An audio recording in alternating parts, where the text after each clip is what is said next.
Okay. Meeting will come to order. Ms. Gore, will you call the roll? Mr. Benjamin? Present. Ms. Conley? Present. Ms. Williams? Present. Mr. Lamar? Present. Dr. Diop? Present. All right, let me ask, Mr. Lamar, would you lead us in our pledge to the flag, and please remain standing for a moment of silence. I pledge allegiance To the flag of the United States of America and to the republic for which it stands, one nation, under God, indivisible, with liberty and justice for all.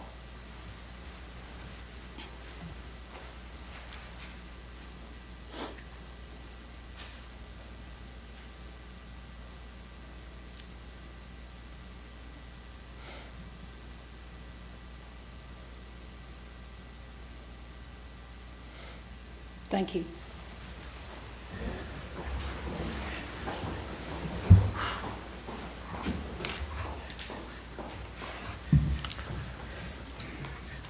Thank you.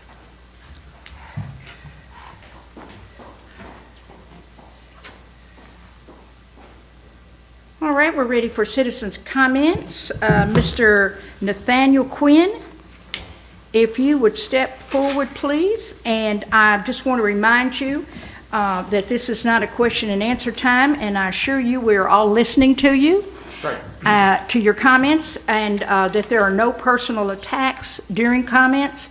And I will ask you to wrap up when your 2 minutes are up. And could you please give your name and address for the record? Yeah, certainly. So Nathaniel Quinn, 5262 Purple Moor Cove in Lakeland, Tennessee. I won't need the full 2 minutes. I do want to compliment the school on the work that you've been doing. Thank you, Mr. Mayo, for responding back to some of my emails of personal contact. I want to compliment the teachers for the work they've been doing with the hybrid schedule. And it's been quite a burden on everybody, of course. So the reason for for coming to come and speak to you tonight is to put in a pleading for allowing our kids to go back to school full-time in person as soon as we possibly can. I think there may be a precedent that's going to be set with Collierville. I know there's been a couple of false starts, so I hear about them going back full-time in person, but there's a possibility that they will go back March 1, I believe 4 days a week in person, or provide the option for full-time virtual. And so I'm not exactly sure what we are looking at from a data perspective. I know we're looking at guidance from the CDC and the local health department. I would imagine Collierville is doing the same, and certainly other schools. There are certainly other schools that are outside of this county that had different guidance, it seems like, from their county and how they handle the schools, whether they go in person full-time or not. So my request is for the kids to be back full-time in person, to have that option as soon as possible. I would think maybe the last 9-week break could be an option, and that could be a clean break where they go back to school and at least allow the seniors, as well as many of the others, to continue school in person. I believe there's a mask policy that still could be in effect, and when it comes to masks, I would request that as soon as we can remove that policy, I would also request that. I know those may not both be available to be done at the same time, but I know I've spoken to many parents. I imagine there's many parents that think differently. I know there are many parents that think very similar to what I'm saying as well. And if there's a possibility to have a 2-tiered system, like Collierville seems like they're going to have, where parents can choose to send their kids for a full-time in person, or they can choose 100% virtual, and maybe satisfy both. I know that might be quite a burden to the staff and the teachers, so I respect that may be an issue, but I just want to put in that request from a parent that I would definitely like to see that, and I know I'd represent many other parents. Thank you for your time. Thank you, Mr. Quinn.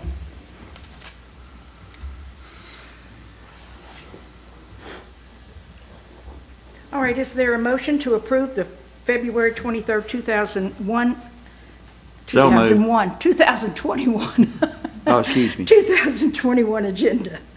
So moved. It's been moved by Mr. Lamar and a second by Ms. Conley. Is there any discussion? All those in favor say aye. Aye. Those opposed say no. The ayes have it, and the motion is carried. Chairman's report.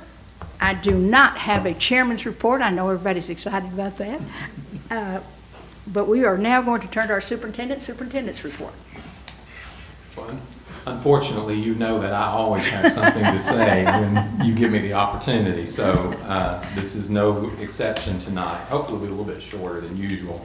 I've communicated a lot with you guys over the past week or so about the weather, vaccine updates, all of that that's been going on. So I feel like you're up to date on most of what's going on at this point. I do want to say, again, compliment our employees for the job that they continue to do. Their flexibility that they've shown this past week continues to amaze me and make me proud, because we're asking them to do things on the spur of the moment. We're trying to give them as much notice as possible, but they've handled that very well. We had our first remote learning day this past week. That was a new experience for a lot of our teachers.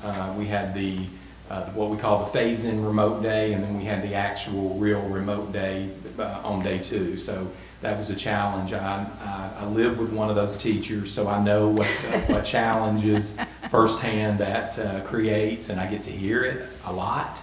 So I'm very well in tune to that. So, and I'm sure some of you are as well.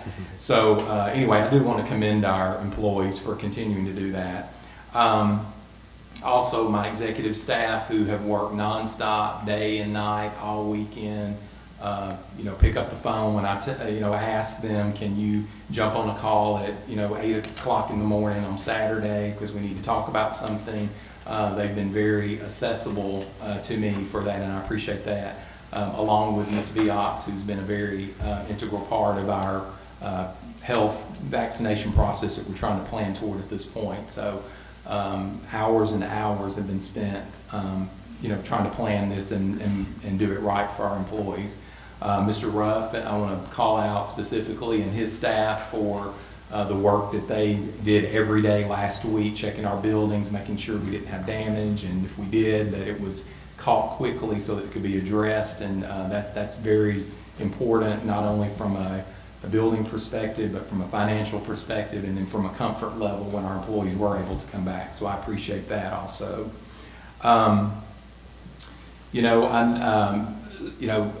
I say all of that to say the work that you put in, is always not recognized. I know that people don't see all the behind the scenes work that goes into that, and then you see the negative comments that are made, and that can be a little disheartening and I feel more for the employees than I do myself, because they're the ones doing the heavy lifting. But at the end of the day, my mantra has been that we at ACS, we make decisions that are in the best interest of students and then employees, and that's it. And that's what I hang my hat on when I read those comments. I know that the decisions that we've made have been in that best interest, and so that's what we will continue to do. One thing I want to call out at this point is something I don't know that it's been announced with the employees that it impacts the most, but we had our SPED audit, special education audit, from the beginning of this school year up through past first semester. Just about a week ago, we got the results of that, and for the first time in the history of this school district, we had no SPED findings or exceptions in that audit. And that is a huge feat this year, especially because we've had special education teachers Zooming services, doing IEPs through Zoom, any way that they could get the services to the students, they've been doing that. And the record keeping for that has been a nightmare, but somehow the teachers, administrators, the clerical staff that are responsible for this have been able to manage that to provide us a perfect audit with no exception. So that's very commendable on the part, especially of Ms. Eldridge, our special education supervisor, leading that charge, and of course all the teachers and the clerical staff that have had that have touched that paperwork and all that goes into that. It's huge. It's a huge undertaking. So I'm very appreciative and grateful to that group of employees for that. On the vaccination update, I sent you an email just moments ago about the latest development in Shelby County, which is the State Department has, State Health Department has basically told the Shelby County Health Department, you are no longer the distributor of a vaccine.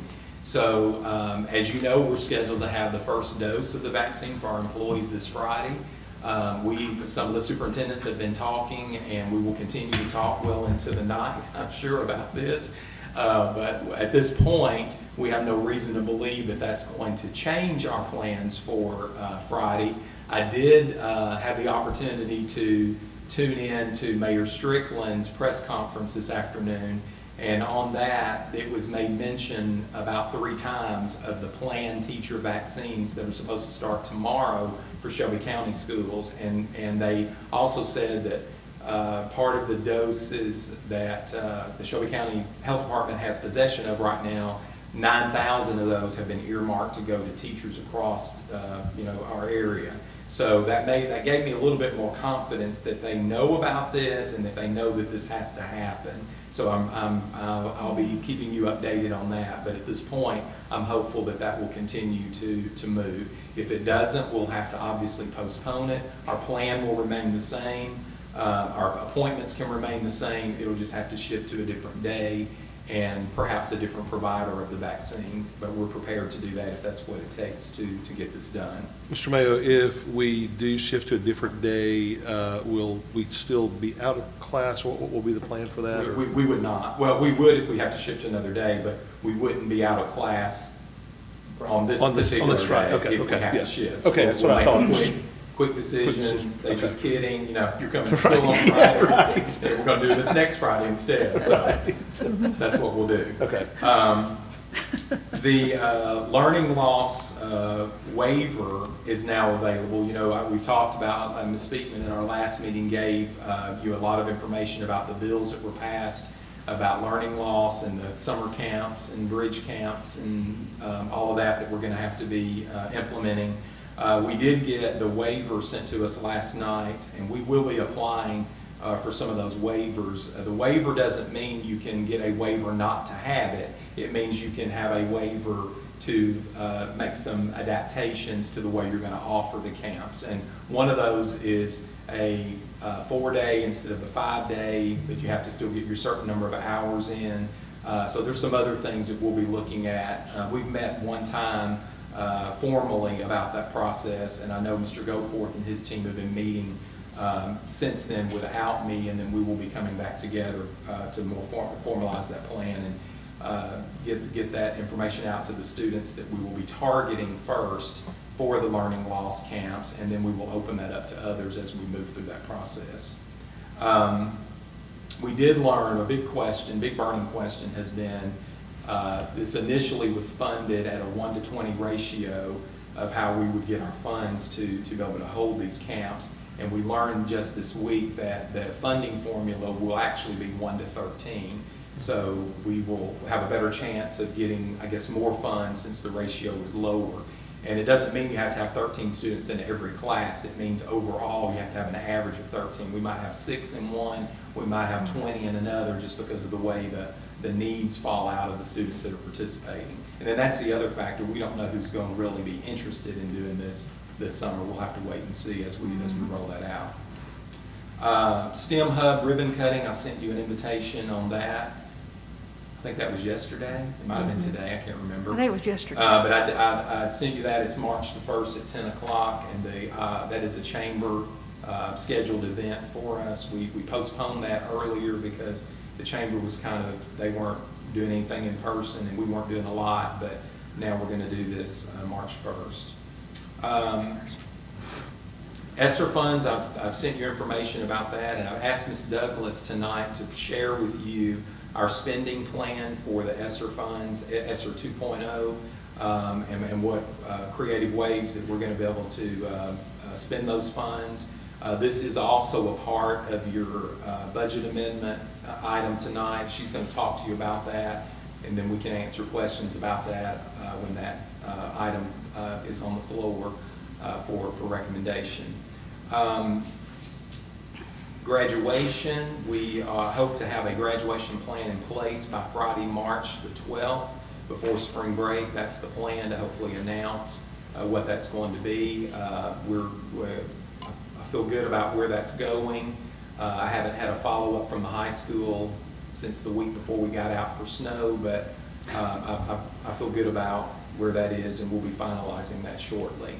And the plan right now is to have an in-person graduation. It'll look different from what it's looked in the past, but there will be, the plan right now is to have an in-person graduation for our seniors. I also want to bring your attention to I think you have a copy of this. This is the Freshman One Book. For several years now, the One Book has needed, or it wasn't really one book, it was just kind of information that was in different places, and it needed to come together and to be cleaned up and show the programs that we're offering for freshmen. This is kind of like a one-stop shop for your freshman registration, and as they begin to make their four-year plans and make their class selections and those kind of things. So this is a great product that's been put together by our high school administrators, counselors, Mr. Goforth, and then Mr. Hill was actually put all of this together and made it look pretty and made it be user-friendly. And so we're excited about this because this is something we've needed for a long time. And especially for freshmen, when they're coming into that new experience and their parents, they don't know what they're doing. And I know as a parent of a freshman a few years ago, it can be very confusing about what track you need to be on or where you're going or where you'll end up your senior year if you don't pick the right class as a freshman. So this is all designed to help parents better navigate that. And so I'm very proud of that.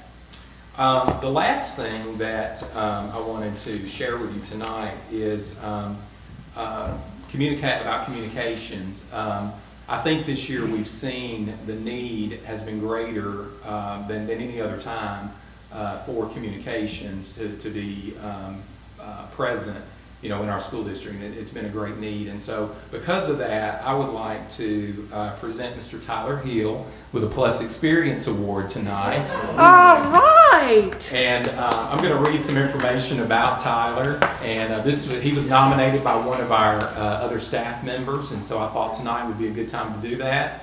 And he doesn't get his pen tonight because I couldn't find it when I went through your office today, so I don't know where you're keeping those, so you just have to give yourself a pen tomorrow. So basically, I'm going to read a few things that come to mind with Tyler. Obviously, Tyler's communication and media design work has been vital in the rollout of so many of our programs during what could have been a year in black and white, but Tyler has added great talent to bring to life a colorful ACS media portfolio this year. This is without a doubt unmatched by any other school district in the region. Some of the highlights listed about Tyler's work this year is number one, the ACS reopening plan. That I can't tell you the hours that Tyler put into that, putting that together, making it user-friendly, making it understandable. The ACS STEM Hub at Arlington High School, that's another example. The one book that I just highlighted for you is a great piece of work that he's put together. Hundreds of COVID notification letters to families. Hundreds. Some of us sitting up here have gotten a couple of those as parents, so we appreciate that. His continued focus on great media coverage for our teachers and students has definitely kept ACS in the spotlight this year. And in a year where things could be real negative, I feel like Tyler's contributions to our district have helped keep things lighter, have helped keep things positive, and showcasing our students, our employees, and just putting a positive spin on that in a year that we really needed it this year. So one of the things I want to share is when we were doing our opening announcements the other day that we're not going to open for Monday, or here's our vaccine sign up and that kind of thing. I had one superintendent to call me and said, I just told my guy just copy Arlington. Tyler does such a great job writing. I just told him to copy it. And they did. They followed their boss's advice and kind of copied it verbatim. And I think Tyler felt a little plagiarized in that, but that's what happens when you're good at what you do. So I'm very happy to present this Plus Experience Award to Mr. Tyler Hill.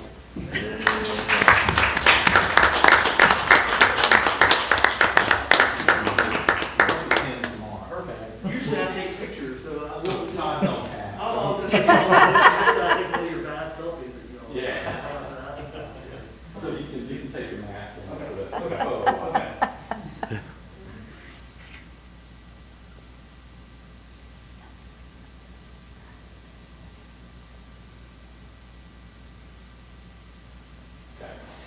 Now, the sad thing is he's going to have to go back and edit this video. I'll post it for you, though, so you don't have to. It also appears that his son is also a star already. Yes. He's getting there. That concludes what I have to say, but I have I've asked other department heads to update you, give you a couple of brief updates. I also want to welcome back Miss Miracle Roberts. Yeah. We're so glad to have her back. She has 2 more family members than she had the last time we saw her in the way of twin boys. So we're excited to have you back, and Amy McDaniel has done a marvelous job filling in for you. And we had an exciting week last week for her last week. We just felt like we needed to do that for her, make her really appreciate you coming back this week. So with that, I'll ask Dr. Clark if you would give updates in your department, please.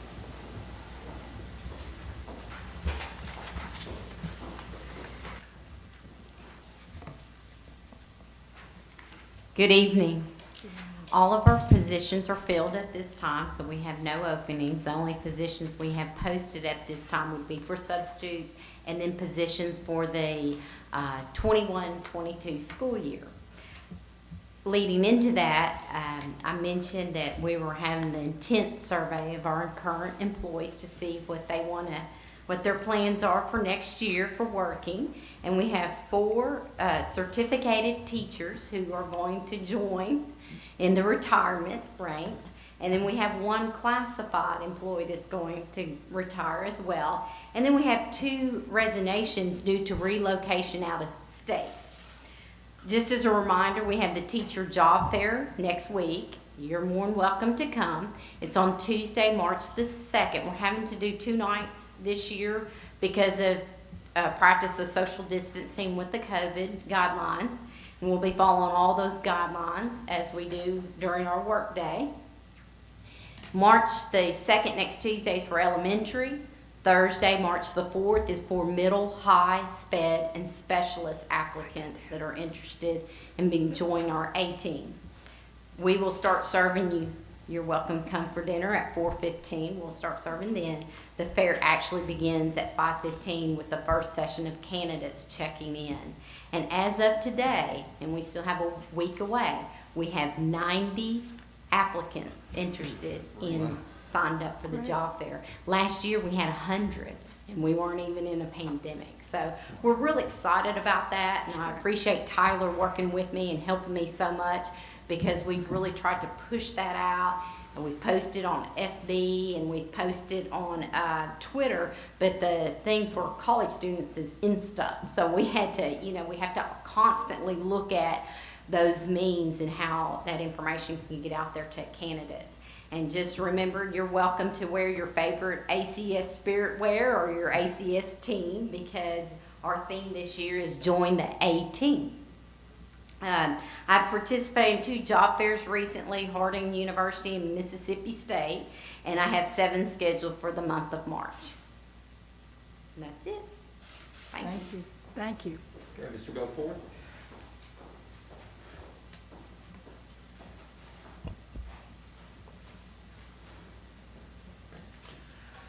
Good evening. Just a few things to share with you tonight, board members. As Mr. Mayo pointed out, we'll have the ribbon cutting for the AHS STEM Hub. That's on March 3rd. It'll be at 10 a.m. at the high school. You're all, of course, invited. Also, I want to point out we had some good news. This is our first year for the machining program. We have 7 students in that class who've already passed the NIM certification. That's a certification toward getting their license to operate and be able to work at places such as Microport, those different places. So there's 4 of those. We've got kids that have passed the first one. They've already have 7 that have passed the second one, so they've got 2 more to get. So pretty much what that does is if you get 4 of the NIM certifications, it can pretty much guarantee you a position or job right into Microport. So that's good for our kids. So we're moving in the right direction with the new program. So I wanted to share that good news. Also, as Mr. Mayo pointed out, we're in the planning for our summer camps. We have the Learning Loss Camp, which will be for kindergarten through 5th grade. We have the Summer Bridge Camp, which will be for middle school, grades 6 through 8.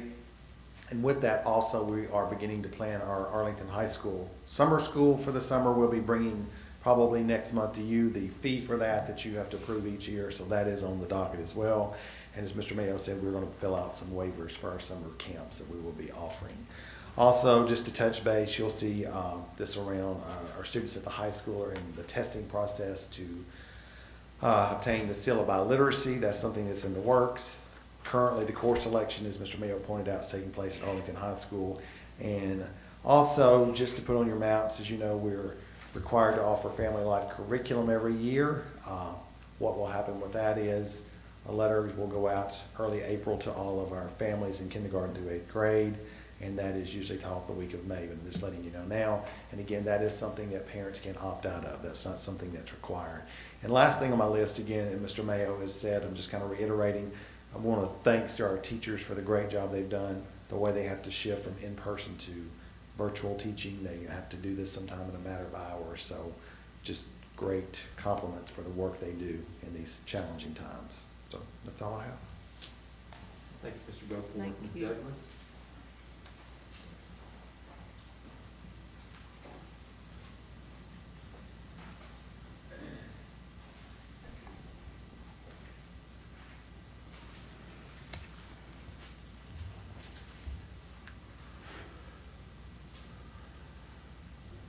Good evening. I have a few updates, and we provided a visual to kind of help support some of the things I would like to share with you guys. The first area would just simply be that with this being the month of March, we have opened up our non-resident applications. That's again our yearly process to accept new students who are not zoned for the Arlington School District. So we're in that window now. Bullet number 2, I would love to highlight for my department. We are now accepting those applications online. That's new for us this year, and that was done, of course, as a COVID consideration. Again, we've had it open for just a few weeks. We've accepted really probably about 160 applications last time I checked earlier today. So parents are, of course, very interested in still coming to the Arlington School District. Even with COVID, we're most definitely not going to lag our requirements as far as coming to Arlington. We're still looking at academics, attendance, and behavior. However, we're still, with testing, we know that for your academics, everyone didn't test, well, no one in the state tested last year, right, for 10 Ready. So we're very mindful of that. We're working with our families. If they can give us scores within the past 3 years, we'll accept those. And if they don't have scores, of course, we offer on-site testing. So again, overall, still accepting applications, but a number of COVID considerations are in place as we process those. Registration for next school year, we're getting ready to open that process March 1, and we'll have a 2-week period for all of our returning students, as well as new students who are zoned for Arlington, especially our kindergartners. Those families will register the first 2 weeks of March. And again, that's going to be an online process as it was last year. And our website has been updated to reflect that. Another area of update would be, as Mr. Mayo mentioned, our Ester Grant or CARES grant. You may hear it called that as well. You may remember, based on that visual that's there on your left-hand side, we got our first round of money this past summer, and that was $861,000. And we did a board meeting. We talked about how we spent that money. Well, now we've received a second pot, and you can see here on this slide, almost $3 million. And again, we have a time to spend that money. What you see listed here are the big picture areas where we can spend that money based on the grant. And so what I've done here in red you can see in the summer, they just call it summer learning. Well, now with the new grant, we can do learning loss, or we can look at learning acceleration. It's all the same. And then in blue, a new area that we want to highlight is that we can use the funds for facility needs. And so as we look at how we're spending that money, $2.9 million, you can see here, big picture, how that fits out into the different categories. And I'll talk in just a second about how we're spending some of those funds.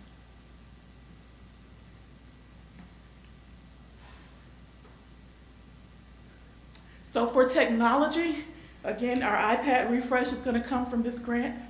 That's almost $600,000.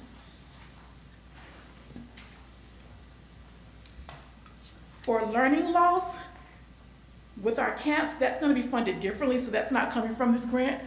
But a huge part of learning loss is our belief, or Mr. Mayo's belief, that all of our employees should once again get that bonus like we did first semester. So we're relying on these funds to help us do that again.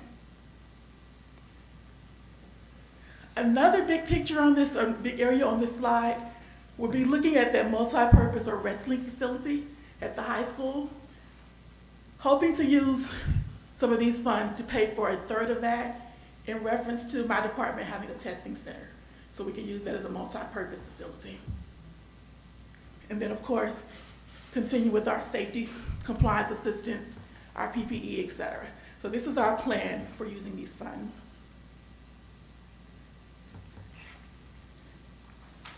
And my last update, again, Ms. Valerie spoke with us about all the hold harmless legislation. This is just how we put it out to our teachers to kind of show them the impact of what that means. As far as student grades, it will count if it helps the student. If it doesn't help the kid, it will not go in the grade book. For our teachers, if it helps them have a higher score, they can use the test data. If not, they can nullify. So that is what hold harmless looks like for each stakeholder category. And that is my update. Thank you, Ms. Douglas. Thank you. Mr. Ruff.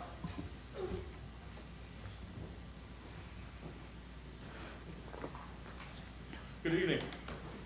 First thing I want to tag off of Mr. Mayo and just say thanks to the plant managers and staff for coming in last week. It was quite entertaining at times. We only had one mishap. We had one frozen pipe, and it could have been disastrous had we not been able to come in every day and check every heater, every room, and everything. So we came out pretty good, I think, for the most part. So I was pretty pleased with that.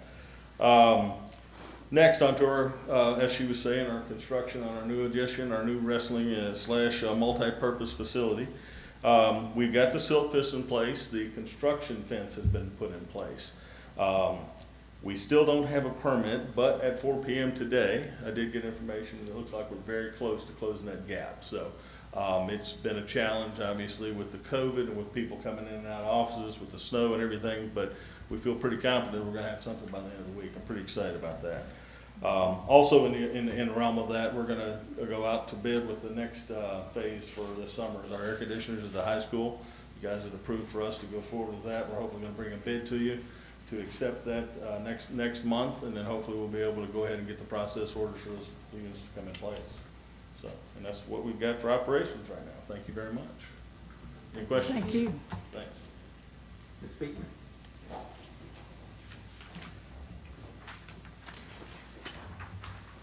This is just super fast. You know, the General Assembly reconvened in Hull yesterday, and if we had any water pressure, I would say it's like drinking water out of a fire hydrant, but, you know, it's just a lot. And so we'll be trying to keep you guys apprised of what's going on through your TLN rep, and I'm sure she'll be communicating with you. If you have any questions about any bills, please feel free to call me directly. Thanks.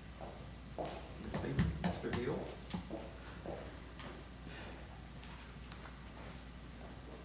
Okay, I'll be pretty brief tonight. Not to do too much overlap with what Mr. Mayo talked about earlier, is the one book. I really want you to take a look through it, and really, as you're looking through it, think about ways that you would like to see this replicated throughout the district. Because I do think there is an opportunity to not only showcase, you know, the programs and offerings that we have at Arlington High School, but I'm also thinking long-term as Arlington continues to grow and expand. how we can get this in the hands of realtors and really entice people to move into Arlington, which will obviously give us higher enrollment rates. So I think something like this could do really well for the other schools. So when you're looking through it and you have an idea, just let me know. I would love to expand on that. And then finally, as you know, last semester, we as a district installed that nice, big, beautiful Jumbotron at Arlington High School Stadium. We also got the Jumbotron inside the gymnasium as well. And this is going to give us a really cool opportunity as a district to expand our sponsorships and get different donation packages with that. I'm not sure if you know this, but we were subcontracting that, I guess you could say, through a third party out of Arkansas. They were actually selling those panels at the football stadium, and so we weren't seeing all those funds. Now that we own that Jumbotron, we're going to bring that in-house, and we will be soliciting those sponsorships and those donations. So that money will actually be coming to us, and we'll be able to put that back out to our athletic programs, but also our clubs and organizations and other things across campus. So I'm finalizing a packet that we would use to solicit those sponsorships and donations. I'm working with Mr. Mayo on, and as soon as we finalize that and get that ready, we'll make sure to get that in your hands so you can see what's in it. But it's really cool because it gives us a lot of opportunities to really make this marketing effort more dynamic. I mean, you could sell, a panel, which is very static, or you could sell a banner, which is very static, but what this Jumbotron allows businesses to do is give 15-second, 30-second ads during football games, which really makes your marketing efforts more dynamic, because not only are you going to be getting a panel on the Jumbotron, but you might also get that 15-second ad. So I think it's a little more enticing for businesses to find reason to sponsorship and join ACS. So I think it's a really cool opportunity, and as soon as we get that finalized, we will make sure to get it to you.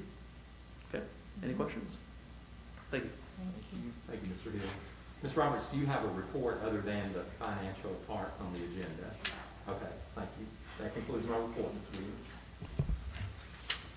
Thank you, Mr. Mayo. Financial report? Ms. Roberts. We're so glad you're back. Yes, glad to be back. Good evening.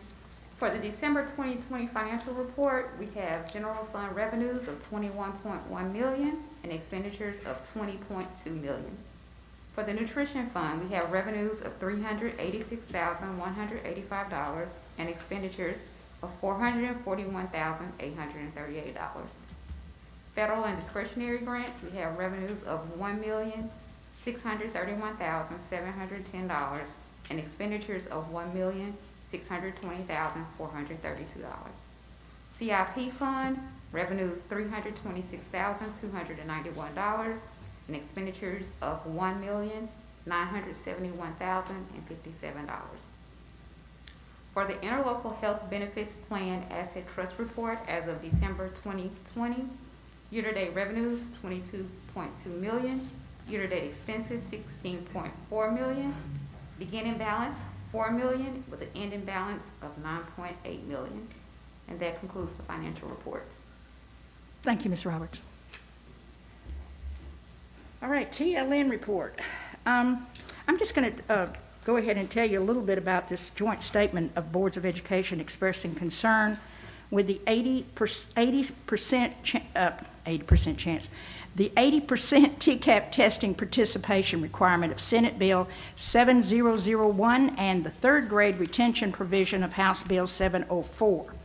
So this is the statement that we are looking to join with Germantown. Lakeland has also joined, and I believe Millington is also thinking about joining in this joint statement.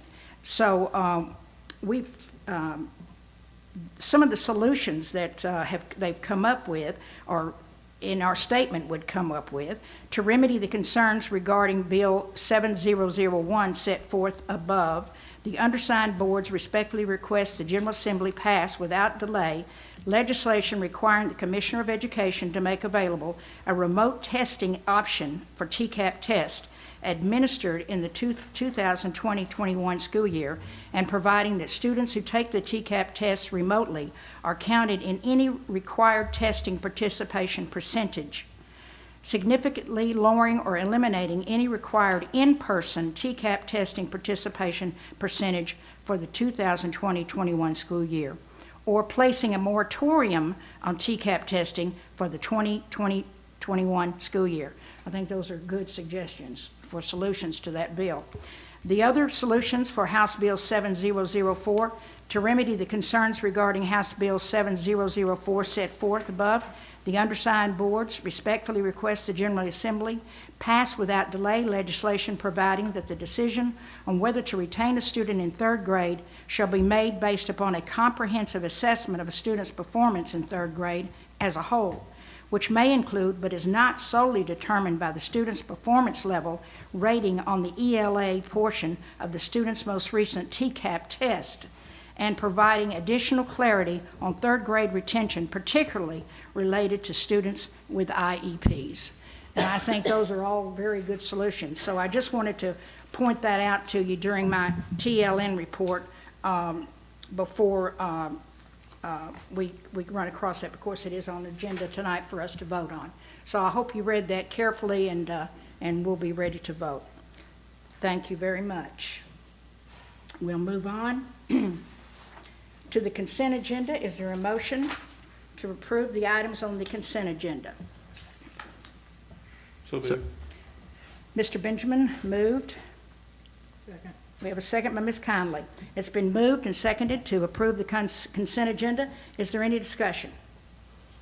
All those in favor say aye. Aye. Those opposed say no. The ayes have it, and the motion's carried. Superintendent Mason, we're ready for you to lead us through the rest of our agenda. I said Mayo, didn't I? I did not. I You said did. Mayo. You did, you said Mason. I did not. You did. Did I really? You did. Honestly, does everybody agree with that? My greatest apologies, Mr. Mayo. I do know your name. Okay. Mr. Mayo, would you please lead us through the I'm agenda? glad for somebody else's name to be on some of this, this past couple of weeks. Second time I've done that. I just wanted Mr. Quinn and Michael to know that, since I've done that twice already. Y'all can mark on me. Okay, the resolution that's before you is Resolution 2021-03 of the Arlington Community Schools Board of Education amending the school's budget. I wanted to point out a couple of things on this before you decide, I guess. The first item there is, you know from earlier conversations, I told you that the BEP amount that we're getting for the one-time teacher bonuses that are for only certified staff was $198,500. What we learned also is that money doesn't come to the district all at one time. That money will be distributed over the final BEP payments that we have for the rest of the year. Therefore, we won't have the aggregate amount of that money until the end of the school year. So that then puts us in a position to where we really can't give that money to the teachers until the end of the school year. So in order to work around that, we found in our budget, by looking at benefits and Medicare and other areas where we're under budget, where we've been under budget throughout the year, and we've been able to find those funds to put that money and make a budget amendment now, so that we can use those funds now, and then when we get the BEP payment, it will replenish those funds back to our budget as revenue. This will also prevent us from having to change our budget amount, and it will prevent us from having to go to the town to have our budget amended another time. So that's another advantage of doing it this way. So that's the first part of that. That, again, then will be compiled with the ESSER funds that Ms. Douglas spoke about, that will allow us to give all of our employees, both certified and classified, a nicer bonus than this would even do at all, because I think I calculated this would be like $572 per teacher with what the state's giving us, and what we're proposing is that we will match the bonus structure that we did the first time, which would give our certified staff the $1,000, and then that same structure for classified employees. So that's the third item. The support service is basically just a movement of money within that department to take care of other expenditures and needs. There's really no huge explanation of that. That happens every month. and this, same with the business administration there. But if you look on the second part of that, the second page is the breakdown of the ESSER expenditures that Ms. Douglas went over. That it's line by line there. It encompasses all of those areas to add up to that 2.9 million that we're receiving in that grant. So with all of that said, it is my recommendation that you approve the resolution 2021-03 for the ACS Board of Education amending the 2020-2021 schools budget. All right, you have heard Superintendent Mayo's recommendation. Is there a motion to approve? It's been moved by Ms. Conley. Do we have a second? Second. Second by Mr. Benjamin. Is there any discussion? All those in favor say aye. Aye. Those opposed say no. The ayes have it, and this motion is carried. Next item? Okay, the next item is an amendment to policy 4.700. We typically put amended policies on the consent agenda, but Ms. Williams and I, when we met to establish the agenda, agreed that this was probably a policy that we needed to discuss and not put on the consent agenda. You can see the change. The only change to this is in our previous policy, it stated that the state testing, TCAP testing for grades 3 through 12 would count 15% of the student's final grade. The new legislation gives the opportunity for you to determine how you're going to count that or what percentage you're going to count that, or if at all. So the way we've amended this policy, it will only count if it's advantageous to the student. So there's still an incentive for students to do well on the TCAP testing because it could actually help their grade. But if it doesn't help their grade, it will not count. So that was the reason for the amendment of the policy. So with that, it's my recommendation that you approve policy 4.700 for the testing programs policy. All right, you've heard Superintendent Mayo's recommendation. Is there a motion to approve? So moved by Ms. Conley. Second. Second by Mr. Lamar. Is there any discussion? All those in favor say aye. Aye. Those opposed say no. The ayes have it, and the motion's carried. Okay, the next item is the 2022-2023 instructional calendar, because we try to keep those calendars approved at least 1.5 to 2 years out. So we've been working on the calendar. I've given you updates on that previously with the superintendent's roundtable has served as a calendar committee this year, and we actually did a survey. And I did want to tell you overall the calendar that is before you was recommended overall as the overall choice by 86% of the 1,307 people that took the survey. That's overall. Among teachers, the calendar that's being recommended was voted on or recommended at a 95.71% for the calendar that's before you. For other staff members, again, it kind of mirrored the it was about 86%. And then I think for parents, it was 83.9%.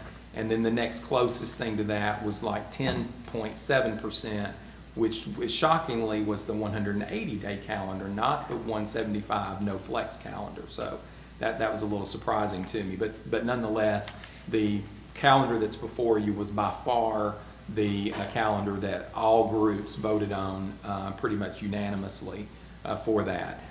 We did have an opportunity to get comments on the calendar survey. I think I got about 74 comments. Some of those were from, telling us we're doing a good job, which I appreciated that. Some were saying, go back to school. Some said give the teachers a raise. Some were non-related to calendar at all, but I read every one of them. And a couple of the comments that were made, there was one that made sense. And so we did go and change the calendar. One of our calendar dates on this was for parent conferences to be held on November the 9th, which was a Tuesday, and or November the 8th. And then so we changed that based on the recommendation of the comments to November the 10th, which would be a parent conference night, and then the next day would be Veterans Day, which would be a holiday. That's great. So that made sense to change that. Yes. So we did take those comments in consideration and made changes where it was appropriate. All the other comments were about starting school a week later, and we went through that scenario of how it breaks up the quarters, and it just wouldn't work. We looked at it, we mapped it out. The calendar committee, booed it after we stepped it out and showed the number of days. So it's just not something that is workable. So with that, my recommendation is that you approve the 2022-2023 instructional calendar as presented. All right, you've heard Superintendent Mayo's recommendation. Is there a motion to approve? So moved. It's been moved by Mr. Benjamin. Second. Second by Ms. Conley. Is there any discussion? Well, making a calendar out and fitting everybody's needs is a task that you don't want to, and 86% is pretty good to me. So hats off to the worry you went through to try to get everybody pleased, and you're never going, so hats off to you for getting a calendar of 86%. All right, any other discussion? All those in favor say aye. Aye. Those opposed say no. The ayes have it. The motion is carried. Next item. Okay, the next item is is a recommendation to donate the property pertaining to the town of Arlington, Donaldson Farms Parkway Highway Project. And you received that in your agenda about a week ago, and then I believe that I included some information about that in a follow-up email to the board over the weekend. And basically, this is I think 0.22 of an acre of land that they're going to take it anyway because it's a highway improvement project. And the question really is, are we going to donate that land, or are we going to get it appraised and then receive the funds from that? It is my recommendation, based on the town donating land to us to build this building that we're sitting in tonight.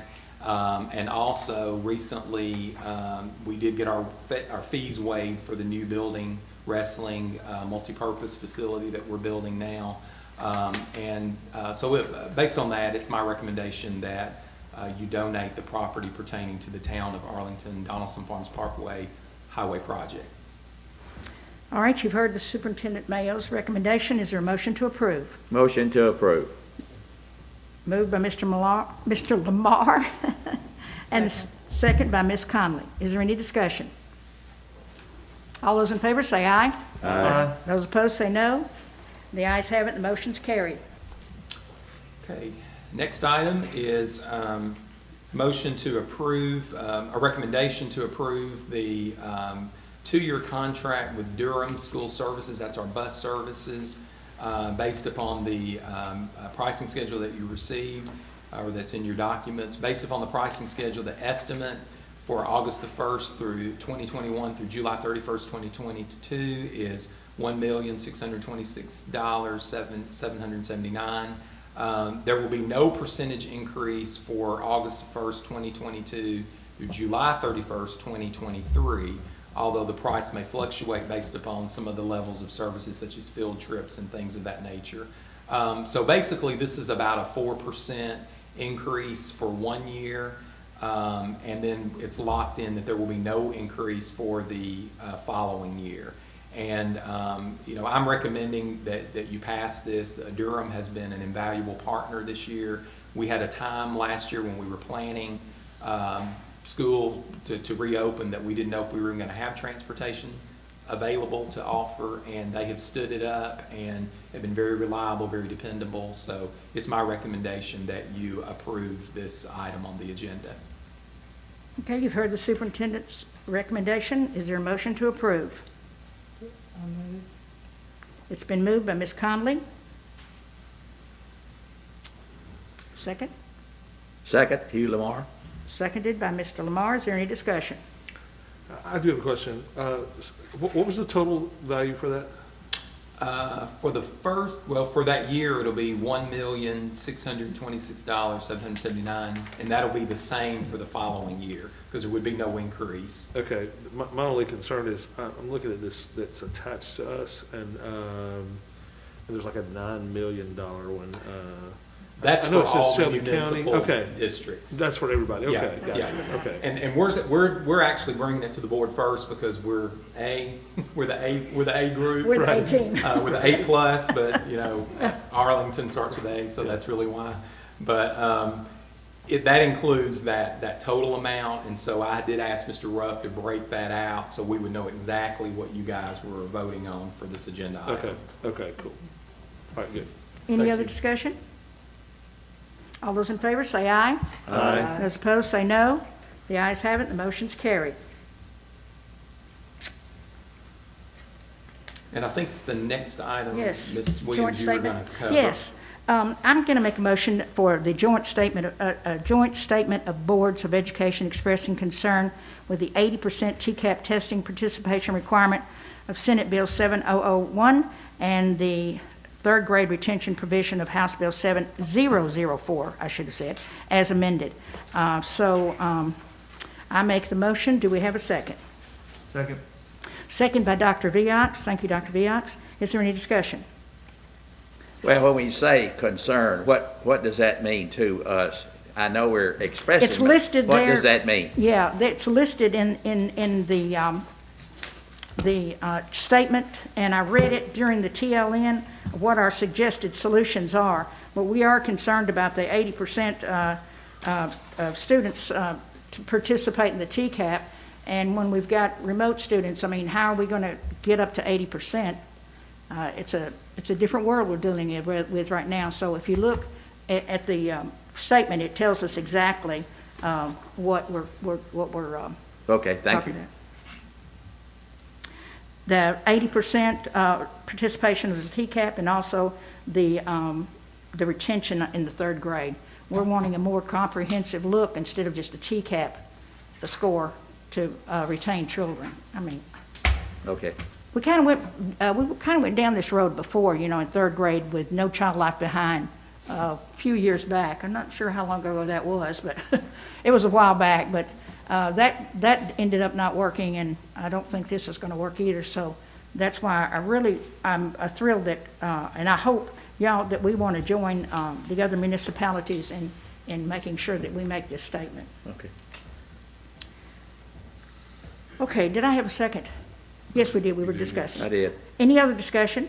All those in favor, say aye. Aye. Those opposed, say no. The ayes have it, and the motion is carried. All right, we have one more item. Yep. Okay, the next item is a motion to approve Resolution 2021-04 of Arlington Community Schools Board of Education amending the 2020-2021 schools fee schedule. And if you look on that attachment, this is for one fee, and I believe Mr. Goforth spoke about this program. It's the Seal of Biliteracy Foreign Language Proficiency Test. So this, again, is just amending the already approved fee schedule by adding this one. So it's my recommendation that you approve this item as presented on the agenda. Okay, you've heard Superintendent Mayo's recommendation. Is there a motion to approve? So moved. It's been moved by Mr. Benjamin, seconded by Ms. Conley. Is there any discussion? All those in favor say aye. Aye. Those opposed say no. The ayes have it, and the motion is carried. We are ready to adjourn. Do we have a motion to adjourn? So moved. Moved by Mr. Lamar, second by Ms. Conley. It's been moved and seconded that the meeting adjourn. All those in favor say aye. Aye. Those opposed say no. No. The ayes have it, and the meeting is adjourned.